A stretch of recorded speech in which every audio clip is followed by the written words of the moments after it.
balance. Salut tout le monde, merci d'être là au premier podcast de ma chaîne YouTube Pascal Fournier.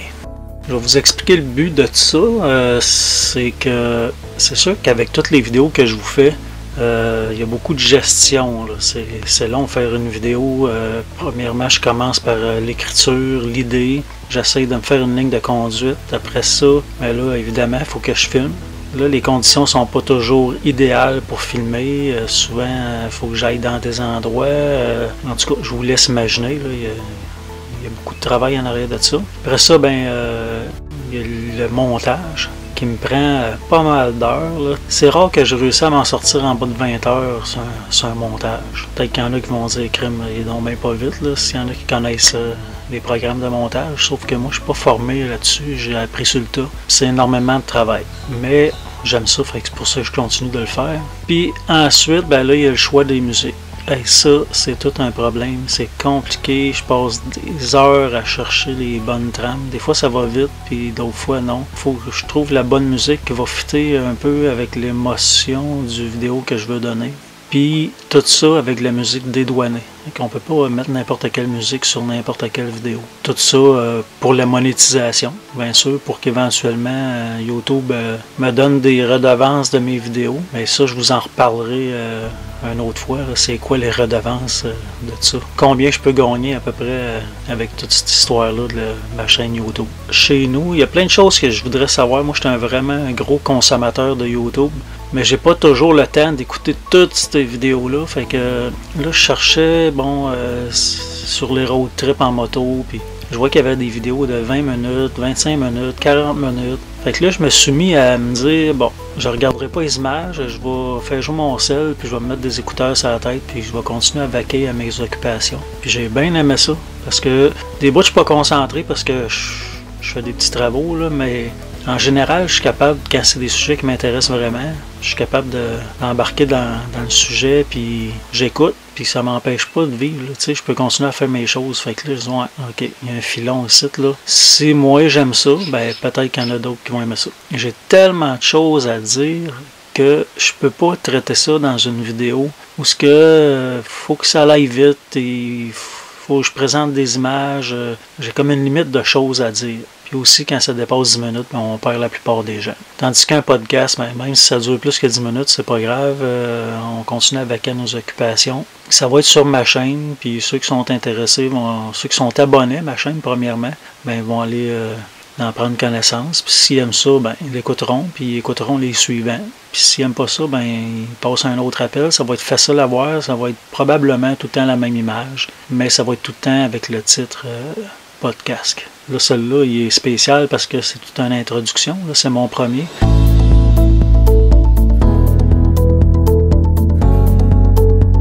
Donc, on s'en va dans le vif du sujet. Excusez mon intro un peu longue. Qui est, c'est quoi une vraie moto? C'est sûr que c'est très relatif. Probablement qu'il y a autant de vraies motos que de vrais moteurs. Encore là, c'est quoi un vrai moteur? Une vraie moto. Moi je suis pas un spécialiste, là, comme je le dis tout le temps dans mes vidéos. Pas tout le temps, mais souvent. J'ai plus que 30 ans de conduite en moto, puis pas mal plus que 30 ans de passion de moto. Puis j'en ai entendu, j'en ai vu de toutes sortes, là, ça part de loin. Là.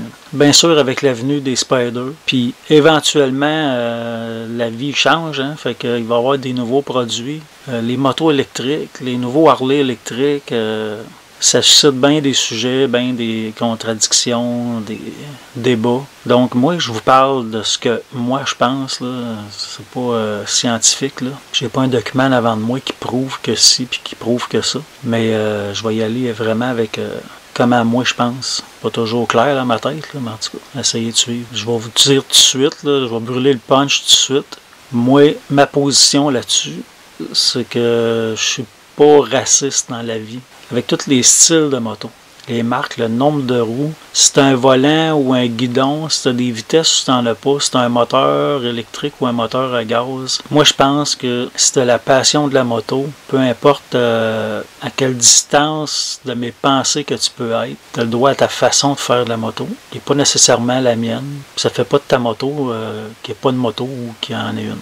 si je veux un peu vous ramener à ma façon de penser, ça part de loin, là, ça part vraiment de loin. Quand j'étais jeune, moi j'avais une collection de petites motos. Puis j'avais des motos vraiment extravagantes, bien longues, avec un tire char en arrière, bien plate, une fourche trop longue qui était... c'est sûr que ça n'aurait pas roulé sur la rue. J'avais une moto aussi à 3 roues, avec un espèce de moteur de Volkswagen là, en arrière. Là. On en voyait gros dans les années 70 de ça. Aux États-Unis, il y en a beaucoup aussi. Il y en a encore quelques-uns au Québec, mais on n'en voit pas souvent. À cause des normes, là, ça devient compliqué... pour les gens de se modifier n'importe quoi, n'importe comment. Mais dans les années 70, on en voyait gros. Ben, moi, je me suis pas posé la question dans ces années-là. As-tu vu l'espèce de char à 3 roues? C'est pas une moto, mais non, pour moi, dans ma tête, c'est une moto. C'est une moto à 3 roues. Je me suis jamais posé la question. Quand je voyais un 3 roues passer, puis dans ce temps-là, ça n'existait pas, le stock là, des 3 roues. Il n'y avait pas Spider, il n'y avait pas la gamme Harley des Trike. C'était des affaires rafistolées. Il y en a qui avaient des volants même, au lieu de des guidons. Il y en a qui c'était avec des moteurs de moto, il y en a qui c'était avec des moteurs de char. Mais dans notre tête, j'ai jamais entendu dire que c'était pas une moto. C'était une moto à 3 roues. Dans ce temps-là, on disait pas de moto, on disait c'était un bicycle à 3 roues. Fait que c'était de même que je voyais ça dans le temps, puis c'était de même que mon entourage voyait ça dans le temps. Après ça, j'ai vieilli, puis j'ai commencé à avoir des motos. Quand j'ai commencé à avoir des motos, ça, il n'y en avait pas beaucoup premièrement. Quand tu avais une moto dans les années, moi j'ai commencé début 90, en 90, vraiment avec ma moto à moi là, de route. Des motos sur la route, il n'y en avait pas tellement. Moi je me souviens, ma première maison, je restais dans l'est à Sherbrooke, dans un quartier résidentiel. Il y avait quand même pas mal de maisons, là. C'était plein de jumelés. Si j'étais dehors et j'entendais une moto au loin, c'est sûr qu'il s'en venait chez nous. C'était clair là.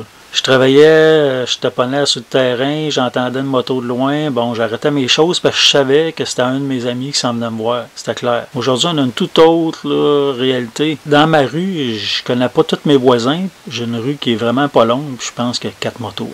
Ça, je vous parle pas du quartier. Là. Des motos, il y en a partout. Puis il y en a des fois 2 par garage. Là. Fait que les temps, ils ont vraiment changé. Là, je retourne à ce temps-là où j'étais chez nous. J'avais ma moto. Moi, j'ai commencé avec des vieilles motos. Là, je n'arrachais. Financièrement, j'étais pas très à l'aise, mais pour moi, c'était une priorité. Ça me prenait une moto. Puis je me souviens ce qu'on disait dans ce temps-là. Je m'étais acheté une Goldwing à un moment donné, puis j'avais tout enlevé le fairing, le radio, les valises, puis il était tout nu. Parce qu'il y avait un pourcentage de gens qui disaient qu'une vraie moto, ça n'avait pas de windshield. Là.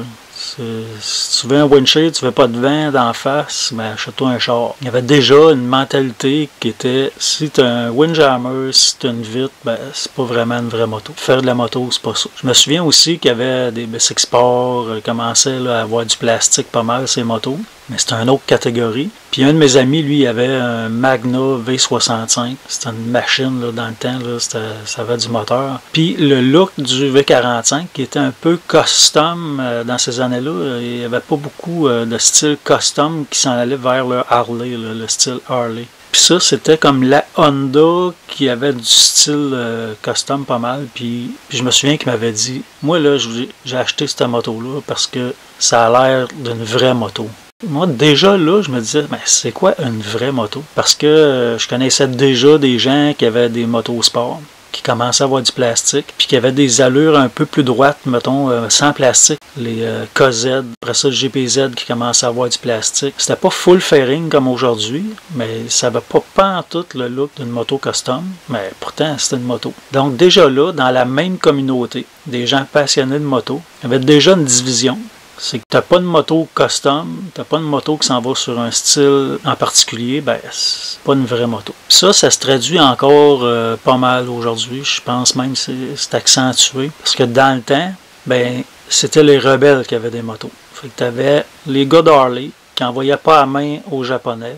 Donc, ça a fait que les Japonais n'envoyaient pas la main aux Harley parce qu'ils se disaient c'est peine perdue, ça me donne rien. Il me renverra pas l'appareil. Puis, c'est pas la gamme Harley qui a fait que ça a commencé à faire ça. C'est vraiment que il y a été un temps, je pense, là, c'est selon moi, là, que dans les années 70, 80, puis avant ça peut-être, ceux qui avaient des motos, comme je vous dis, qui étaient rebelles, puis qui avaient ce type de moto-là, qui était plus Harley, Norton, BSA, qui était un peu plus rebelle. Il y avait beaucoup de groupes criminalisés qui possédaient ces motos-là. Parce qu'on va se le dire, dans ce temps-là, avoir une moto, c'était tout un luxe. C'était cher d'avoir ça, parce que dans ce temps-là, si vous vous souvenez, là, pour les plus vieux, il n'y avait pas 2 chars, 3 chars par cours là, dans une maison. Là. Il y avait un char, puis le monde qui allait travailler faisait du covoiturage. De se ramasser avec 3-4 véhicules dans la cour, là, c'était les riches. C'était complètement une classe à part. Donc, avoir une moto dans ce temps-là, ben, tu étais déjà un peu marginal. Tu étais en dehors des lignes de la société. Ça commençait à changer.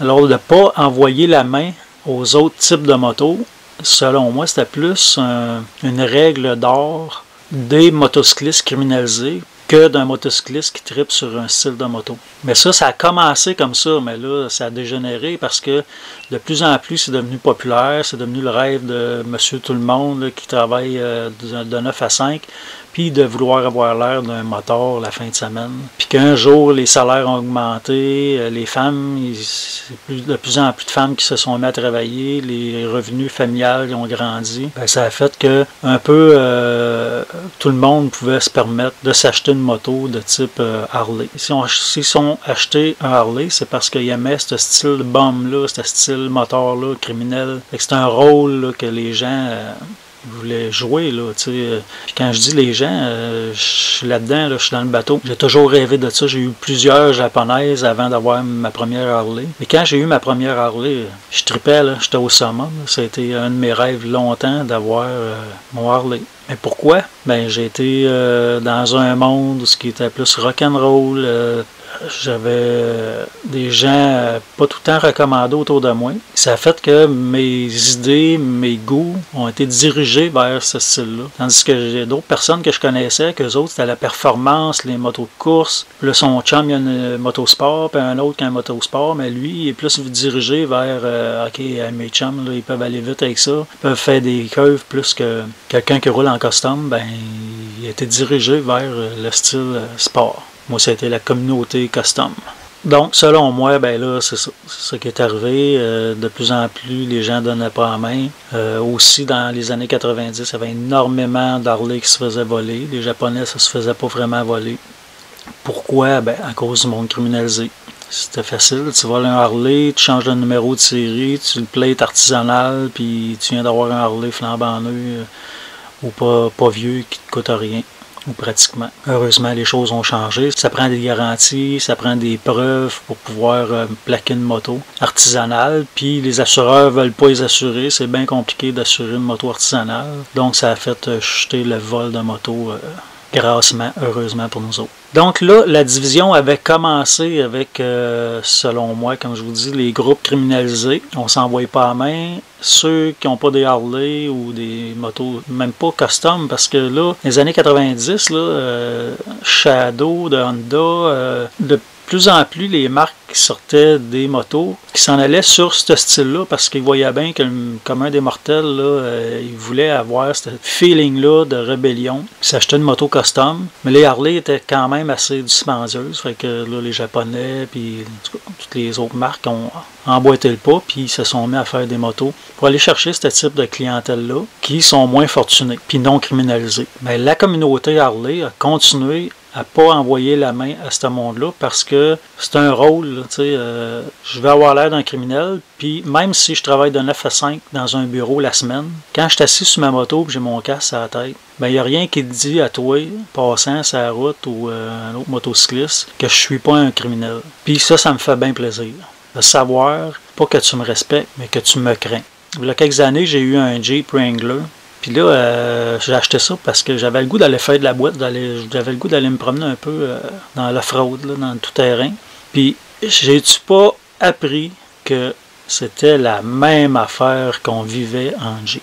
Les gars de Jeep s'envoyaient la main. Ça, je réalisais que c'était un peu toutes les communautés là, qui sont tissées serrées, comme les clubs de Miyata, Mazda Miyata, nomme-les, là, il y en a plusieurs.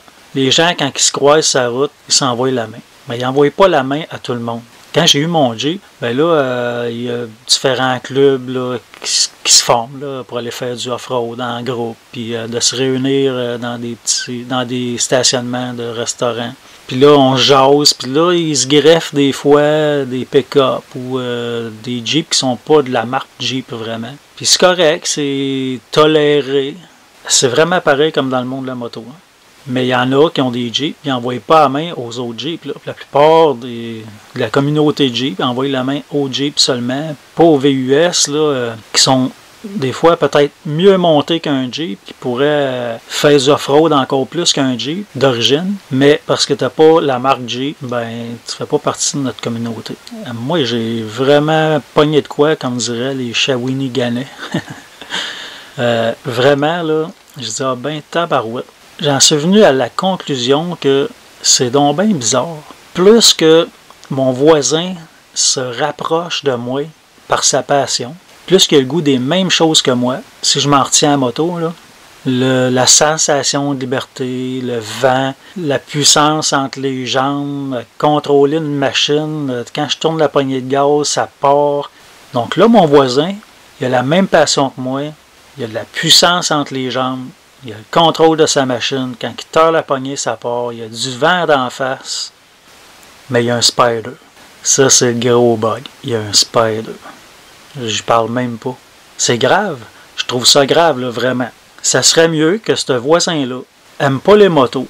Puis qu'il me le dise clairement, ah, moi, là, je trippe pas là-dessus. Ben, tant mieux pour toi. Mais moi, je comprends pas ça. Les puristes auraient moins de misère à côtoyer les voisins qui partagent pas leur passion. Là, je me demande, c'est quoi ça vient de chercher? Moi, là, rendu là, je vois vraiment comme une atteinte psychologique ou, non, émotionnelle.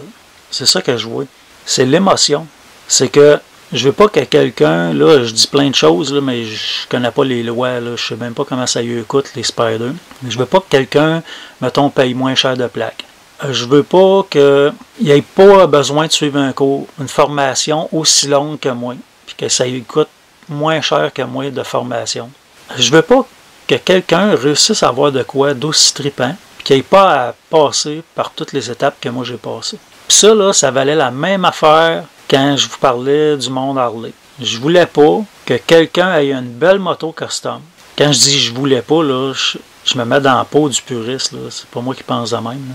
Je voulais pas que quelqu'un qui a une aussi belle moto que moi, qui ait de la puissance parce que c'est une machine qui a du torque, mais que j'ai payé moins cher parce que c'est pas une Harley. Je veux pas. C'est comme les émotions qui sont touchées là-dedans. Puis là, je vous ai parlé du monde Harley, mais ça, c'est juste un cas parmi tant d'autres. Moi, je suis ami avec beaucoup de Français aussi. J'écoute une émission qui est vraiment le fun, là, mais moi je la trouve le fun, c'est l'émission Highside. Eux, ils parlent beaucoup de moto hyper sport, motosport. Ils touchent toutes sortes de sujets, mais s'il y a bien quoi qu'ils ne parlent pas beaucoup, c'est des motos custom. Mais pourtant, moi, je tripe bien raide sur mon émission. Cette émission-là, c'est la meilleure émission que j'ai pas. Mais eux autres, ils voient les motos complètement différemment de notre façon de voir, nous autres. Là. Le monde du custom au Québec, là, le Harleyiste ou le Harley puriste. Les autres, ils trippent motosport. Il faut que tu aies du power, de la maniabilité. Il faut que tu sois capable de coucher. Fait que si tu tournes une curve et que les pédales frottent, c'est parce que ta moto est mal conçue. C'est le genou qu'il faut qu'il frotte. Donc, des puristes, il y en a dans cette catégorie de motos-là aussi. C'est que si ça avance pas, si t'as pas du pouvoir pour t'envoyer sa lune juste d'un coup de gaz, ben, ça vaut pas vraiment la peine. T'as beau me dire que t'as une moto, je vais dire, ah, c'est cool, mais dans ma tête, c'est moi le vrai. Là. C'est moi qui ai la vraie moto, là. Mais ça en revient avec ce que je disais tantôt. C'est que je veux pas que tu penses que t'as autant de plaisir que moi. Si moi, je fais du 200, que je fais des courbes pour frotter les genoux à terre, je fais des wheelies, tu fais pas tout ça, tu peux pas comprendre c'est quoi la vraie paire. Mais ça, c'est tout le temps question de perspective. Là. On est tous chacun dans notre tête. Fait que moi, mon plaisir à moi, ça veut pas dire qu'il n'est pas aussi intéressant que le tien. Ça veut pas dire qu'il n'est pas aussi palpitant que le tien. Même si toi, tu partages pas mon plaisir, ça réduit pas mon plaisir que je peux avoir quand j'embarque sur ma machine ou quand je fais les choses que moi, ils me font triper. Ça m'amène dans le début des années 90, j'avais eu une Goldwing que j'avais toute débarrassée du fairing puis des valises. J'ai piné un sidecar après ma moto. Puis ça, c'est une autre question de puriste. T'sais. Moi, si ça penche pas d'une courbe, quand tu rentres d'une courbe, si t'es pas capable de pencher, ça sera jamais comme une vraie moto. Mais c'est quoi ce jugement-là? Moi, là, j'ai eu des motos avant d'avoir mon sidecar. J'ai eu mon sidecar 4-5 ans. Puis depuis, là, j'ai eu une trentaine de motos. Mais j'ai trippé pendant ces années-là avec mon sidecar, là, bien plus qu'avec plein de motos que j'ai eues que je pouvais pencher. C'était complètement différent. C'était un autre monde. J'embarquais sur ma moto, j'avais pas de puissance parce que j'avais tout ce boulet-là à traîner. C'était relativement dangereux parce que j'avais pas de frein sur mon sidecar. C'est pas tout comme ça, mais le mien, il n'y en avait pas. Donc, quand je freinais, ben lui, il voulait continuer. Puis, en tout cas, c'était toute une histoire. Là. Puis, combien de gens ont voulu avoir une ride là-dedans? Il n'y a pas personne qui me disait « Ah, c'est pas une moto. » C'est une moto. Là. C'est une moto avec un sidecar. C'est un style de moto différent. C'est un style de conduite différent. Mais c'est quoi qui est important? C'est comment que je me sens quand je suis assis dessus. Le feeling que j'ai. Qu'est-ce que ça m'apporte? Moi, ça m'apportait un plaisir, ça m'apportait le même sentiment de liberté, beaucoup de fraternité, parce que, on va se le dire, là, partout où j'arrivais, là, il y avait tout le temps quelqu'un qui venait me parler de ça. Là. Moi, parler avec la communauté de motocyclistes, parler avec les gens, j'aime le monde, ben ça aussi, ça me fait triper. Mais ça, je vivais ça à 100 000 à l'heure avec mon sidecar. Autant qu'un gars qui aurait eu une peinture de 5 000 $ sur son bicycle, puis qui attirait l'attention, ou bien qui aurait mis 12 000 $ de chrome sur son bicycle. Moi, c'est un bicycle que j'avais payé 700 $, puis le sidecar, je l'avais payé 500 $. Puis il suscitait autant d'intérêt qu'une moto à 40 000 $. C'est pas plus. Fait que moi, dans ma tête, dans mon cœur, je vivais ma passion de la moto là, à fond avec ça. J'avais pas gros d'argent, j'allais travailler à tous les jours avec ça. Qu'il fasse beau, pas beau, j'allais travailler avec ça. J'ai fait des voyages, puis je peux vous dire que c'était pas différent de ce que je vis aujourd'hui. Même si j'ai pas de sidecar avec mon Harley, puis là j'ai une V-Strom. Une V-Strom, c'est complètement différent. C'est un autre style. Puis pourtant, le feeling, il est là, là. Quand j'embarque sur mon Harley, c'est un feeling. Puis quand que j'embarque sur mon V-Strom, je suis pas dénigré. Je me sens pas rabaissé, là. Je me sens pas un autre motocycliste. Je suis encore un biker, puis je vis complètement un autre feeling. Ben, c'est un feeling de biker. J'ai plus de zip, là, j'ai plus de poignées, je peux aller dans des chemins de terre, ça se contrôle comme un petit bicycle à pédale. Ça a une maniabilité hors du commun. Il n'y a pas personne qui pourrait me dire que je dois pas avoir autant de thrill qu'avec mon Harley. Parce que c'est moi là, qui le vis. C'est dans ma tête que ça se passe. Il n'y a pas personne qui peut me dire comment il faut que ça se passe dans ma tête. L'ironie, elle se rend à loin. Là. Puis ça, c'est pas juste dans le monde de la moto. Tu sais, dans les sports, là, ceux qui écoutent le hockey, moi, je suis pas un partisan de hockey, là, mais ceux qui écoutent le hockey, ils aiment parler de hockey. Partout ce que ça va parler de hockey. C'est chantier. Quand je travaille, je vois du monde qui tripe sur le hockey. Ça parle de hockey, mais il y a un problème. C'est qu'ils prennent pas tout pour la même équipe. Fait qu'au lieu de s'aimer plus, parce que son voisin il est très proche de sa passion, le hockey. Il va détester plus son voisin que l'autre gars qui va travailler avec lui, qui ne trippe pas sur le hockey pantoute.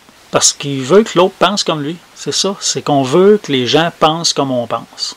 Comme si on avait toujours la réponse exacte, la réponse ultime. Comme s'il y avait juste une façon de penser, c'était la nôtre. Je ne sais pas ce que vous avez pensé de mon podcast. Écrivez-moi des commentaires. Si vous avez aimé ça et que vous avez des sujets que vous voudriez que je parle éventuellement, ben écrivez-moi là. Hey, j'aimerais ça que tu parles de ça. J'ai déjà quelques idées d'avance. Bien sûr que ça va peut-être pas se faire du jour au lendemain, mais ça se peut qu'il y en ait un dans vous autres qui m'accroche là. Oh, ok, ouais, ça c'est vrai, c'est un sujet que j'aimerais bien parler. Fait que ce que je vous ai dit là, c'est mon opinion, ma façon de voir ce sujet-là. Si la majorité des messages fait que vous n'avez pas aimé ça, ben, je vais arrêter, je vais rester dans ce que je sais faire, les vidéos.